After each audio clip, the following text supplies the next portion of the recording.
শেষমেশ ভারতের ভয়ে লেজ গটিয়ে পালালো পাকিস্তান।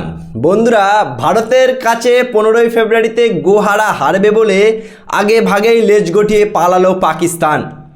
বন্ধুরা, পাকিস্তান গভর্নমেন্ট ডিসাইড করেছে যে 15ই ফেব্রুয়ারি ভারত পাকিস্তান ম্যাচকে তারা বয়কট করবে, ভারতের সাথে ম্যাচ খেলবে না। তারা টি-20 বিশ্বকাপে শ্রীলঙ্কাতে যাবে, কিন্তু 15ই ফেব্রুয়ারি ভারত পাকিস্তান ম্যাচ তারা খেলবে না। ভারত পাকিস্তান ম্যাচ ভয়ের কারণে, শুধুমাত্র ভয়ের কারণে, অভিষেক শর্মার আতঙ্কের কারণে তারা বন্ধুরা বিশ্বকাপ ভারত পাকিস্তান ম্যাচ বয়কট করে দিল। আর সেই বয়কট করার 5 মিনিট পর আমাদের অনূর্ধ্ব-19 টিম পাকিস্তানকে 58 রানে হারিয়ে দিয়ে সেমিফাইনালে পৌঁছে গেল। কি বলবে বন্ধুরা, এই পাকিস্তান ঠিক বিশ্বকাপের 6 দিন আগে এসে ড্রামা শুরু করেছে।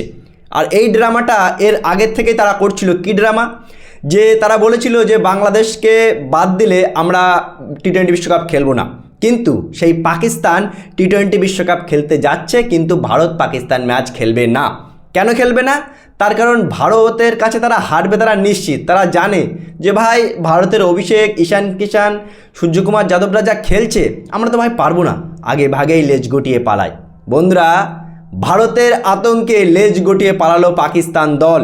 তারা 15ই ফেব্রুয়ারি ম্যাচ বয়কট করে দিয়েছে। কি বলবে বন্ধুরা, পাকিস্তানের এই তারা আগাগোড়ায় ভয় পায়, আগাগোড়ায় ভারতকে ভয় পায়। ভাই কত যুদ্ধে আমাদের সেনার ভয়তে তারা পালিয়েছে, আর এবার ক্রিকেট ময়দানে ভারতের ভয়ে লেজ গটিয়ে পালালো পাকিস্তান। কি বলবে বন্ধুরা, অবশ্যই জানাবে কমেন্ট করে। ভিডিওটি ভালো লাগলে শেয়ার করে চ্যানেলটি অবশ্যই সাবস্ক্রাইব করে দেবে।